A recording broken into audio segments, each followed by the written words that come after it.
We'll now begin our discussion of exercise 9-2.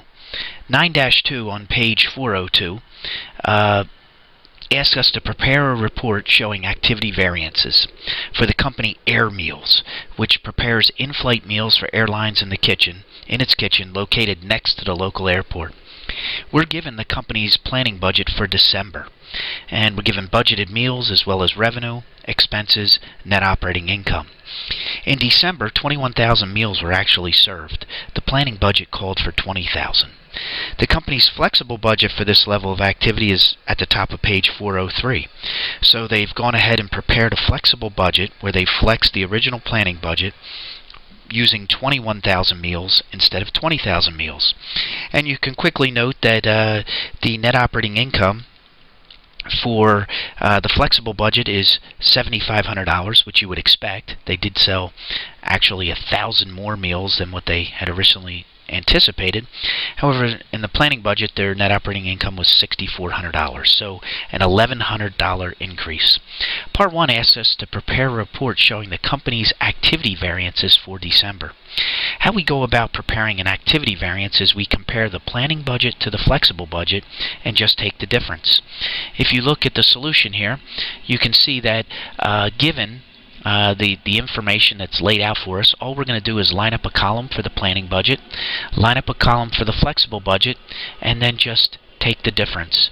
So the planning budget revenue of $76,000 compared to the $79,800 flexible budget, we have an activity variance for revenue of $30,800. The textbook refers to this as a revenue variance. This $3,800 variance is labeled F, or favorable, and the reason it's favorable is because the flexible budget is higher than the planning budget for revenue. Anytime our flexible budget is greater than the planning budget for revenue, that would be a favorable variance. If we look at raw materials, wages, utilities, facility rent, insurance, miscellaneous expenses, if we just compare the planning budget to the flexible budget and subtract, alright, we go right across raw materials, planning versus flexible budget, a $2,300 variance. Wages and salaries, $250. Utilities, $50. No difference for rent or insurance. No surprise. They're fixed cost. We wouldn't expect them to change. The miscellaneous expense, a $100 variance.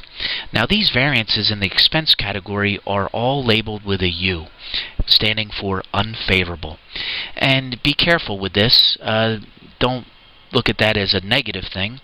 The reason they're unfavorable is simply because the flexible budget is greater than the planning budget for an expense item. Anytime the flex budget for an expense is greater than the planning budget, it's an unfavorable variance. However, it's not unfavorable in the context of the whole situation because we had sold additional meals, therefore we would expect some of our costs to be higher. Our revenue in return is higher. So when we add up our total expenses, we have a $2,700 unfavorable variance. Overall, the net operating income is $1,100 favorable. Part 2 asks us to isolate which of the activity variances should be of concern, and you can see the solution here that management should note that the level of activity was above what had been planned for the month.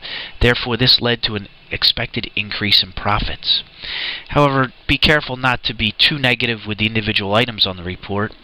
The favorable variance for revenue, unfavorable variance for expenses are simply caused by the increased level of activity. This does it for our discussion of the solution to exercise 9-2.